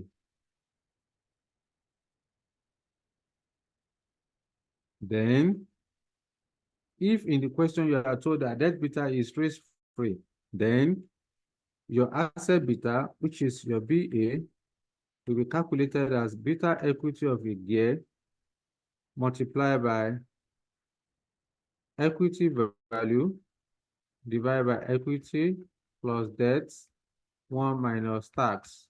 Okay, this is the formula you are going to use to ungear where debt beta is assumed to be risk-free. BA is the asset beta that you want to calculate. BEG is the beta equity of a gear that you have identified in step 1. E is the equity value, D is the debt value, then T is the tax rate. So you only use this formula where debt beta is assumed to be risk-free, that is equal to 0. But where debt beta is given, let me call this one A. Then number B, where debt beta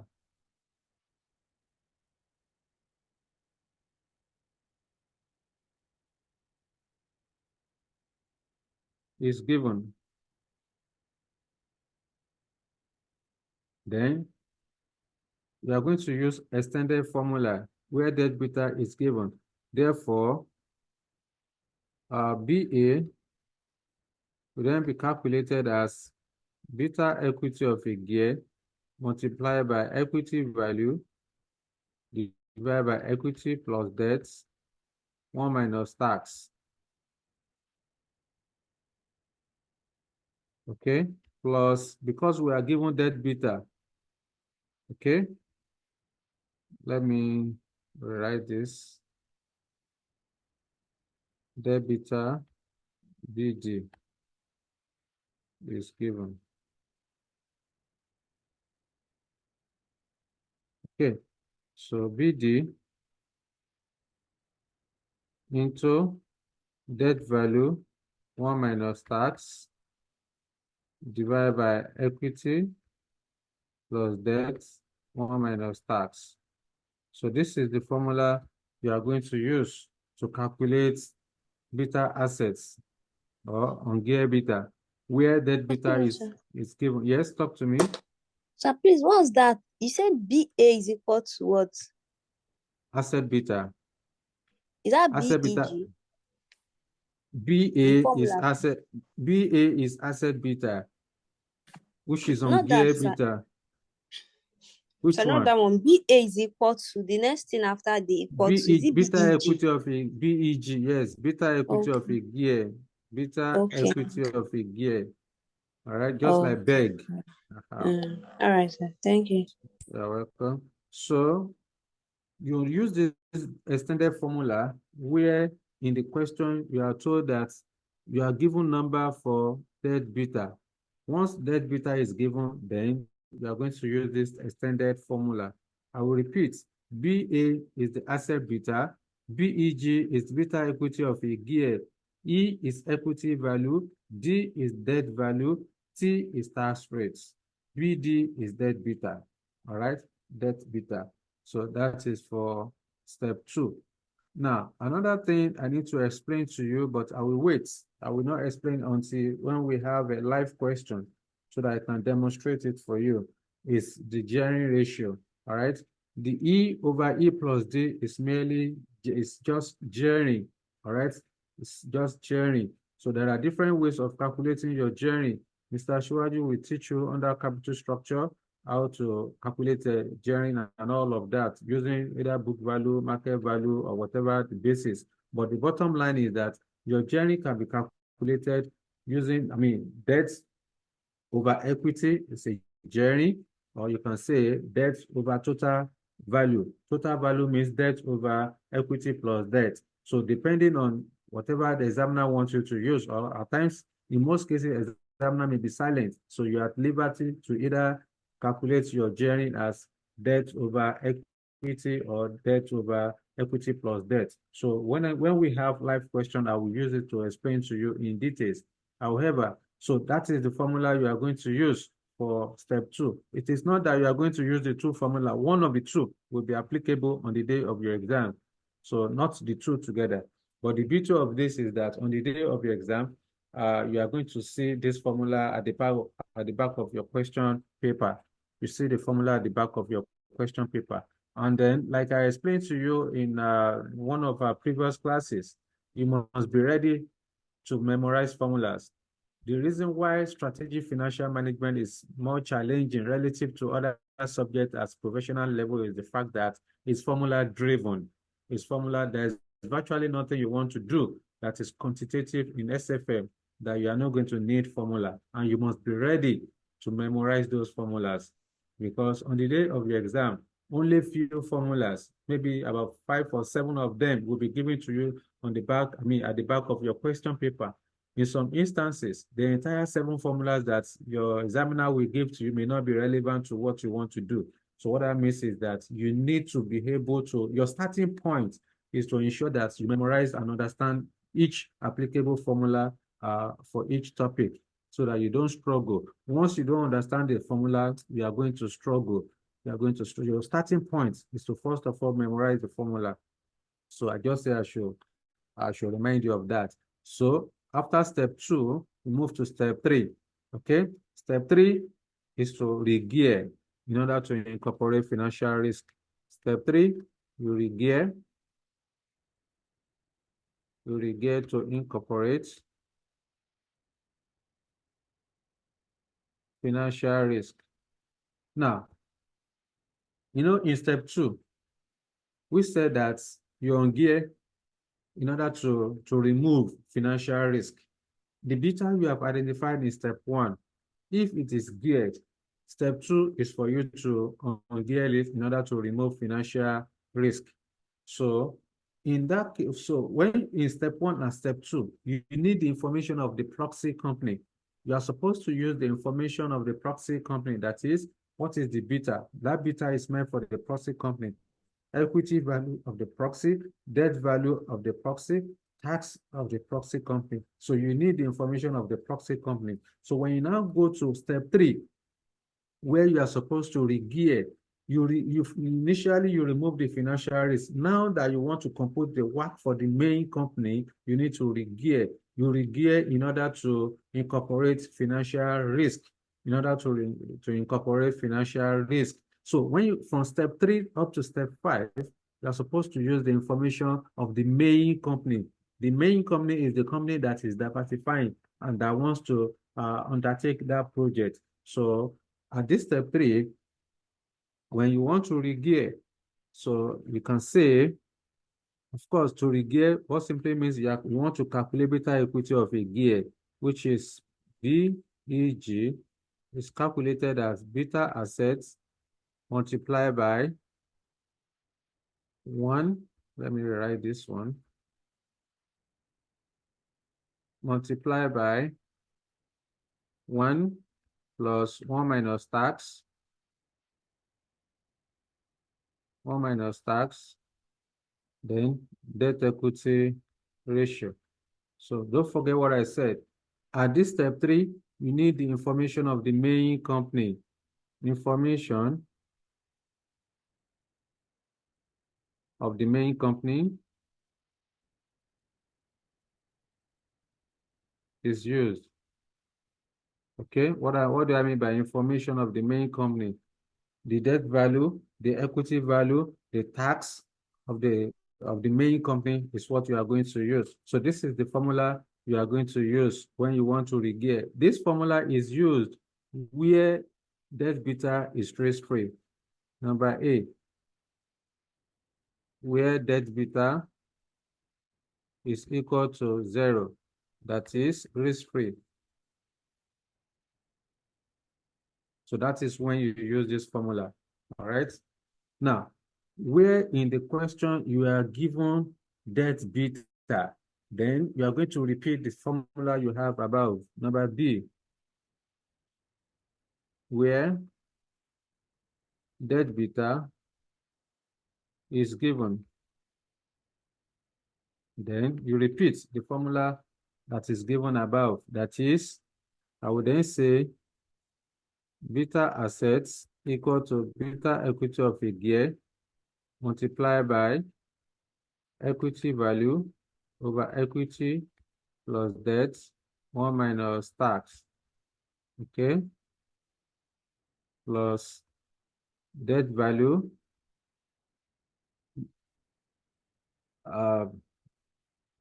debt beta multiplied by debt value into 1 minus tax, equity plus debt 1 minus tax. So this is the formula. You can see this formula you have in step 3 is the same thing as the formula you have in step 2, where debt beta is given. The only difference is just the fact that in this step 3, you're supposed to use the equity value, the debt value, the tax information of the main company. That's just the difference. So you are using the information of the main company, not of the proxy company. So this is how to calculate the beta of equity of a gear. This is how to calculate beta equity of a gear. Then step 4. Step 4, you need to calculate step 4, you need to calculate capital asset pricing model. Capital asset pricing model. The capping is the same thing as cost of equity. Capping capital asset pricing model is the same as cost of equity. Therefore, cost of equity using capping is calculated as risk-free rates equal to risk-free rates plus the beta in step 3 multiplied by market return minus risk-free rates. All right. RF is called risk-free rates. This is beta. RM is called market return. Plus RF is risk-free. So the difference between market return and risk-free rates is called risk premium. RM minus RF is called risk premium. At times, examiner may not give to you market return. You may be given market risk premium. So the market risk premium is different between market return and risk-free rate. That is RM minus RF. All right. So this is the formula for calculating your capping. Finally, we want to calculate the weighted average cost of capital, which is the project-specific WACC. Step 5. So you calculate WACC, project-specific WACC. So the same way we calculated WACC earlier, so you can say WACC. In this case, it is assumed that the company finances operation with both equity and debt, nothing like preference share. So I would then say equity value divided by equity plus debt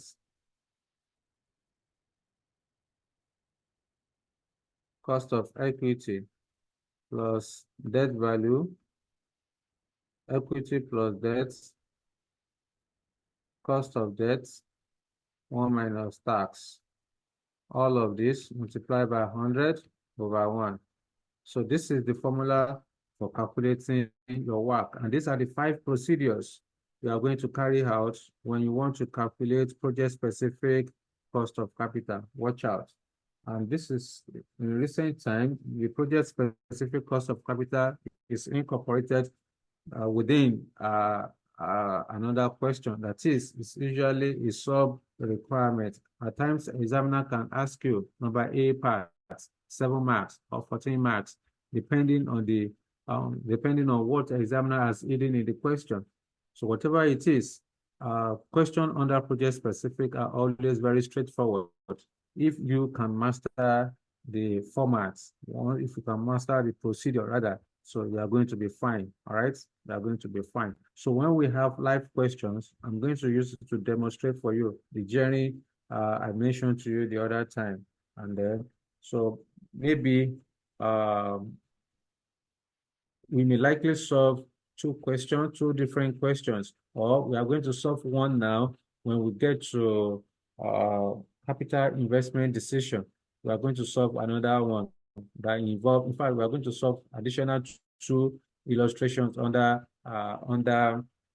project specific. Okay, so that will be that. Let me know if you have any question for me so that we can close for the day. Let me see any one of you are still online. Some of them have disappeared. Lazy students. So please, can you scroll down like to the last formula for WACC? Okay. Yeah. Okay, thank you, sir. You're welcome. So, yeah, Shina is still on. Believe, Prosper, Amaka, Fidelis has disappeared. And then, yeah, the other guy. Anyway, that's it. So, in the absence of no question, by the grace of God, in our next class, we are going to complete project specific. We also we are going to discuss weighted average cost of capital of the combined activities, then solve illustration. What that means is that in our next class, we are going to conclude cost of capital by the grace of God. when we meet next week, Wednesday, we will conclude project specific, sorry, cost of capital in total. All right. So in the absence of no, Sir, please, there is a question. Okay, you're writing. Okay, go ahead. Sir, you gave us an assignment. Please, what's the Yes. illustration number again? I said illustration number, let me see. I think illustration number, was it 8 or 10? Let me check. Where you have Abakaliki. The question on Abakaliki. That's illustration number 10. Okay, thank you, Illustration sir. number 10. Yeah. The management of Abakaliki PSC. That's the question. And you are supposed to submit no later than Friday, the next 3 days. Yep. Okay. So that will be all for today. I will see you again next time by the grace of God. Mr. Shiwaju will be available to take you SFM on Friday. All right. Thank you guys and good night. Thank you, sir. Thank you. Good night.